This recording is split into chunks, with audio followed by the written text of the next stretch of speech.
आदाब,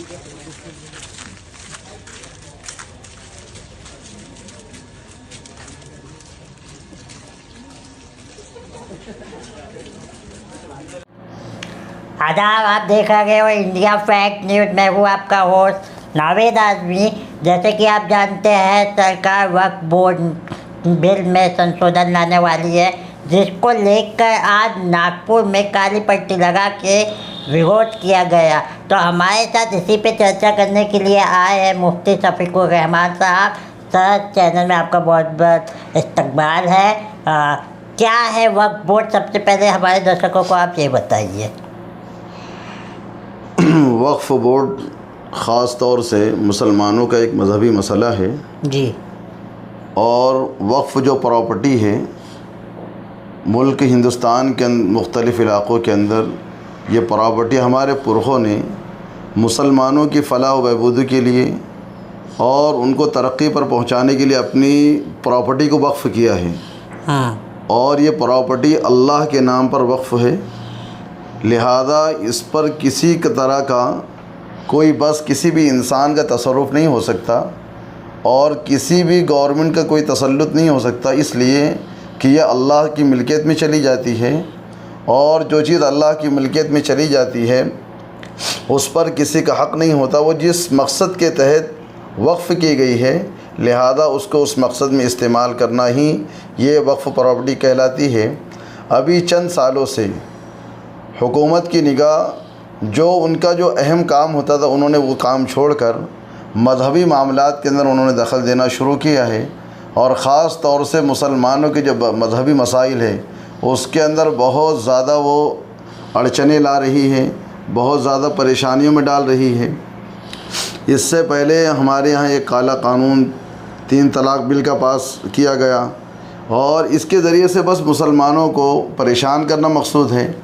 ऐसे ही ये वक्फ बिल को लाया जा रहा है जिसके ज़रिए से मुसलमान गवर्नमेंट ये चाहती है कि हम इसके ज़रिए मुसलमानों के जो हुकूक़ है, यानी जो मुसलमानों की जो प्रॉपर्टी है, वो अपने कब्ज़े में लेंगे और अपनी मर्ज़ी के मुताबिक इसको इस्तेमाल करेंगे। हालांकि बार बार हुकूमत की तरफ से ये सफाई पेश की जा रही है कि हम ऐसा नहीं करेंगे, लेकिन होता यूँ ही है।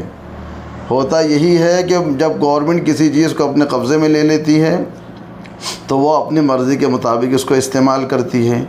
लिहाजा मुस्लिम पर्सनल लॉ बोर्ड जो एक ऐसी तंज़ीम है, ऐसी मिली तंज़ीम है जो मुसलमानों के मिली मसाइल, मजहबी मसाइल पर बहुत ही ज़्यादा गौर व खौज़ करती है।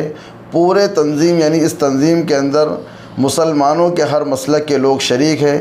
कोई भी तबका ये नहीं चाहता कि इसके अंदर संशोधन किया जाए और इसके अंदर कोई तरमीम की जाए। कोई भी तबका ये नहीं चाहता।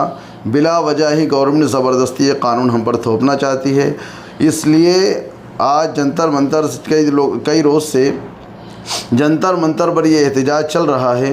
बड़े बड़े कायदीन वहाँ मौजूद हैं और तमाम लोगों ने इज्तिमाई तौर पर, इसके अंदर गैर मुस्लिम भी शरीक है, ऐसा नहीं है कि सिर्फ मुसलमान हैं। गैर मुस्लिम जजेस है और हमारी गैर मुस्लिम बहनें हैं और दूसरे कम्युनिटी के भी लोग हैं, जैसे सिख है, ईसाई, दूसरे धर्म के भी लोग हैं। वो भी नहीं चाहते कि मुसलमानों के किसी मजहबी मसाइल के अंदर हुकूमत रोड़े डाले और उसके अंदर तरमीम करे, वो भी ये नहीं चाहते। बार बार उनके भी बयानात आ रहे हैं, उनकी भी स्पीच दी जा रही है। इसलिए मुसलमानों की तरफ से ये तंज़ीम ने पूरे मुल्क के अंदर, भारत के अंदर पूरे मुल्क में पैगाम पहुंचाया कि जुमा के दिन, यानी जुमा के दिन नमाज से पहले जब नमाज यानी मुसलमान मस्जिद के लिए आए तो काली पट्टी बांध कर आए। और काली पट्टी बांधने का मकसद ये होगा उमूमी तौर पर, यानी ये मैसेज जाना चाहिए कि हम तमाम के तमाम लोग इसलिए काली पट्टी बांधे हैं और ये इस बात की अलामत है कि वक्फ़ तरमीमी बिल के हम मुखालिफत करते हैं और इसके फेवर में हम बिल्कुल भी नहीं हैं। हम इसकी मजम्मत करते हैं, इसकी मुखालिफत करते हैं, ये इस बात की अलामत है। और पूरे मुल्क के अंदर माशाल्लाह बहुत अच्छे से, बहुत पुरअमन अंदाज से प्रोटेस्ट भी हुआ। ख़ुद नागपुर के मुख्तलिफ़ इलाक़ों के अंदर इसकी सभी देखने को मिली है कि, और ख़ुद हमारे इलाक़े के अंदर यानी आज़ाद बुनकर कॉलोनी के अंदर मस्जिद के अंदर एक मार्च भी हुआ बहुत पुरअमन अंदाज से।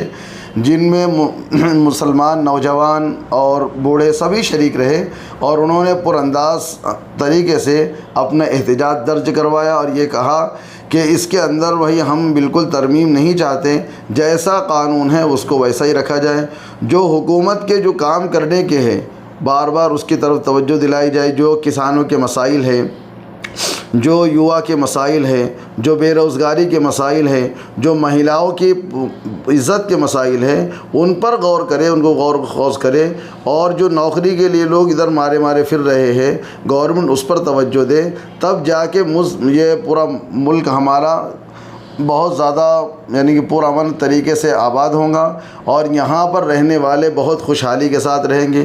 اگر کسی بھی معاملات کے اندر، مذہبی معاملات کے اندر کوئی دوسرا فریق اڑچن ڈالتا ہے تو ظاہر سی بات اس سے ملک کا امن خراب ہوگا، اور امن و شانتی خراب ہونے کا مطلب یہ ہے کہ ملک کو یعنی دوسرے ملک کے اندر بدامنی پھیلانا اور ملک کے اندر ایسا ماحول پیدا کر دینا جس سے پورے ملک کا حال بگڑ جائے، ملک کا حال خراب ہو جائے، اس سے ہم بالکل بھی نہیں چاہتے۔ تو دوستو یہ تھے ہمارے ساتھ شفیق الرحمان صاحب، جنہوں نے وقف بورڈ پہ اپنی بات رکھی ہے، اور ساتھ ہی ساتھ انہوں نے صاف طور پہ کہہ دیا ہے کہ اس میں کوئی بھی تبدیلی کی ضرورت ابھی فی الحال نہیں ہے۔ مفتی صاحب آپ نے اپنا بہت قیمتی سمے دیا، اور اس کے لیے آپ کا انڈیا فیکٹ نیوز بہت بہت شکریہ ادا کرتا ہے، اور فی الحال ابھی ہم دونوں کو دیجیے اجازت۔ شکریہ۔